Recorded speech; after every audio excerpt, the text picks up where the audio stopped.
Зохиолч Жогногийн бямб сайхан үл таних хөвгөө. Бүсгүй өглөө ажил руугаа орж явахдаа үүдэнд нь хуванцар тоглоом зарж байхыг зэрвэс харжээ. Тэр тоглоом хүүгийнх нь үзэх дуртай One Piece хүүхэлдэйн киноны бааtruуд болохыг анзаарсан бүсгүй Татая саатаад Люфи, Санжи хоёрыг авахар сонголоо. Санжиг хүүдээ харин Люфиг гэрт нь хаа нэг ирж найзалдаг найзд нь зориулжээ. Цахилгаан шатнаас буусан бүсгүй алган дээрээ зэрэгцүүлж тавьсан хоёр тоглоомоо унгаачихгүй хичээн болгоомжтой алхасаар өрөөнийхий хаалгыг онгойлгохдоо нэгийг алдаж орхижээ. Харсаар байтал хонглоор өнхрөх тоглоом дээр түүгээр явж таарсан ир бяц гიშгчихлээ. Болгоомжтой гэж орилсон бүсгийн дуу нэгэнд хожимджээ. Сай хэрийн хөл доор үермэг болсон Люфи хэвтэж байлаа. Үдийн цайны цаг болоход бүсгүй компьютераа унтраагаад хаалгаар гарахаар завдтал гар утсан дугарч байна. Хүүгийнхээ дугаар байхыг хараад бүсгүй инээмсэглэн бушуухан утсаа "Миний хүү хичээлэн тарчихсан уу?" гэлээ. Утасны цаана хүүгийнх нь биш "Сайн байна уу?" гэх баргил хоолой дуултахад бүсгүй балмагдаж тэрхэн зур зүрхэн хүчтэй дийлслээ. "Хинбэ? Та яагаад миний хүүгийн утаснаас залхаж байгаа юм бэ? Хүү маань хаана байна?" гэж бүсгүй хоолойнд чичирсэн бас шаардангуй өнгөр дуурвал утасны цаадахэр "Та тайван байгаарай. Миний хэлхийг эхлээд анхааралтай сонсоорой" гэж хүн дээр амьсгалахад тэр чимээ бүсгийн тархийг зүсээд хайчих шиг болж өөрийн мэдлгүй сэтгэлдээ дуу алтлаа. Эгшин зуурын нам гүм бүсгүйд өчнөөн удчихсан юм шиг санагдаж тэрүүхэн хооронд зүрхэн цавхчин түг цохилох нь бөмбөр дэлдэх мэт өөрт нь хүртэл тод сонсдож байлаа. "Би гэмтлийн эмнэлгийн эмч байна. Та яаралтай эмнэлэг дээр ирэх хэрэгтэй" гэхэд бүсгүй нүдэнд нулимс мэлтэлцээд иржээ. Алгаараа нулимсаа арчаад "Миний хүү яасан бэ? Зүгээр үсттэй" гэд ихэр татаж уйлж хэллээ. "Таны хүү осолд орсон. Та яаралтай ирэх хэрэгтэй байна" гэд хариу хэлэлгүй утас дугарлаа. Бүсгүй бие эрчлэн татаж байгаа тавьсан чавхтас шиг чичгэнэж чихэнд нь дүүд гих янгсан чимээ тасралтгүй шуугаад өөрөө ч мэдэлгүй хөлн бохирон газар суучглаа. Гинтийн явдалд айж цочирдсноос бүсгүй өмдөндөө шээс алдснаач өөрөө мэдсэнгүй. Ганц эмчийн хэлсэн осолд орсон гих хоёрхан үг толгойд нь цуурайтаад мэлэрч гүлийсэн харцанд нь үл итгэсэн мэгдсэн байдал царай нь цонхижээ. Бүсгүйн үүлэрдсэн ухаан өчүүхэн сэрхтэй хамт давхийн цочоод гар утсаа тас атгсан утас руугаа харснаа хүрүүгээ эргээ залхтал дуудаад авсангүй. Түүний гар чичирсэн хэвээр байгаажээ. Тэгмэгц нөхрлүүгээ залгаад "Байна уу ханаа?" гих нөхрийнхөө дууг сонсоод бүсгүй цурхиртал уйлжглаа. "Яасан гинэ? Юу болсон бэ? Байна уу? Дуграач" гих эр хүний твцсэн дуу утасны цаанаас тасралтгүй хатах ажээ. Нулимсаа залгаад бүсгүй арай хийн үгээ эвлүүлэн "Сая над руу гэмтлийн эмч" гэд таг боллоо. Ихэр татах бүдэгхэн хоолой дуулдснаа төдөлгүй утасны цаана хүнгүй юм шиг чив чимээгүй болоход нөхөр нь тэсвэртэй хүлээн хүн дээр амьсгаатан хүлээсээр л байлаа. Гэтэл нусаа шорхийтэл татах дуу гарч шуугтан байснаа тэр эмч хүүгийн маань утаснаас ярьсан. "Хүү маань осолд орсон гэж байна. Яаралтай ир гисэн" гэж бувтанлаа. Бүсгүй дахиад л цурхирчглаа. Утасны цаана хідэн хором нам гүм. "Би эмнэлэг рүү явлаа. Харин чи араас такси бариад ирээрэй" гэх нөхрийн цахирдсан дуу сонсоод чимээ алтарлаа. Бүсгүй дин дун ухаанда цахилгаан шат хүлээгч твтэлгүй. Өндөр өсгийтөө гартаа бариад явган шатаар уруудан харайлгаснаа юу ч бодож саналгүй замын гол руу гүйж такси зогсоосноо л там санаж байлаа. Эмнэлгийн үүдэнд эхнэр нөхөр хоёр зэрэг ирээд урт хонглоор санд мэд гүйсээр сэхэн амьдруулах гэсэн хаягтай шилэн хаалганы өмнө зогслоо. төлөвлөл онгоосонгүй.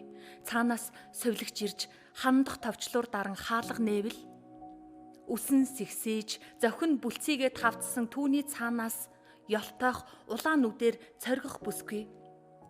Миний хүү хаана байна гэж хашигдсаар хүч төрөн орлоо. Эхнэрээсээ дутахгүй. Үс зүс нүүр царай төрхөн бүрзийсэн ир түүний араас зүтгэхэд сувилагч сандран уучлаарай, хүлээж байгаарай, эмч одоохон ирнэ гэсээр тэдний хойноос гүйж замд нь хөндөслөө. Гэтэл тэднээс хідэн алхмын цаана байх өрөөний хаалга дэлгэгдэн туранхай хэрн намхан яг л хүүхтэрхүү биетэй эмч гарч ирлээ. Бүсгүй эмчийн мөрөн дээгүр давуулан орон дээр хэн нэгнийг цагаан давуугаар хучсныг сэрдэсхийн харлаа. Осолд орсон хүүгийн эцэг их мөн үү гэж эмч нам дуухан дуурахад түүний эмгэнэл илэрхийлж байгаа юм шиг хоолойн өнгнөөс эхнэр нөхөр хоёр бүр айж орлоо. Тийм байна. Хүү маань хаана байна гэж залуу шүдээ хаврын нэг л 100 хэлэхэд бүсгүй дагжин чичирч мэгдсээр хүүтэй минь уулзуулаад өгөөч гэж бархиран дугарлаа. Уучлаарай гэж эмч төгдөрснээ харцаа буулган толгой гудаагаад халааснасаа хүүгийн утсыг гаргаж эцгийнх нь гарт атгуулад бид боломжтой бүх арга хэмжээг авсан боловч даанч амийн аварч чадсангүй гэж санаалдлаа. Бүсгийн ам хий ангалзаж тасалдан аваа гаргаснаа гинтгэн миний хүү өрмөн гэж бархираад нөхрийнхөө ингэрээс зуураа тавчээ. Миний хүү чинь дэндүү ялах амтэн штэ. Яаж байгаа юм бэ гэж бүсгүй орилсоор байлаа. Нөхөр нь эхнэрээ ингэртээ чанга тврээд чамархайд нь нойтон хошууга наан гингэнэг ажээ. Бүсгүй нөхрийнхөө тврэлтээс арай гэж салаад эмч рүү давшлан би хүүгээ хармаар байна. Миний хүү хаана байна гэж цорхирахад эмч онгорхоо өрөөрөө хужаастай хэвдэх хүү рүү харлаа.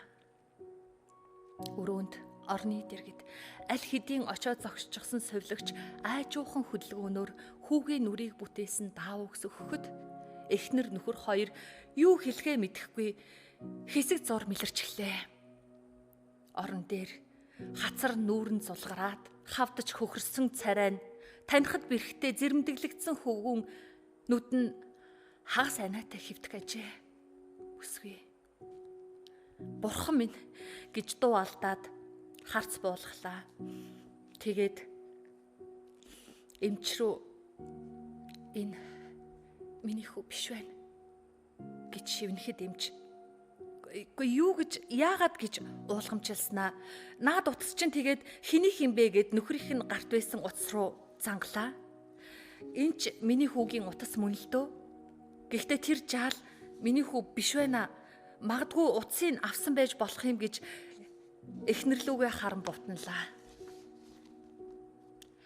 Эмч тэр хоёр руу тэнгэлцсэн байртай ээлжилж хараад энэ жаалыг хүүчин тэгвэл таньж магадгүй юм.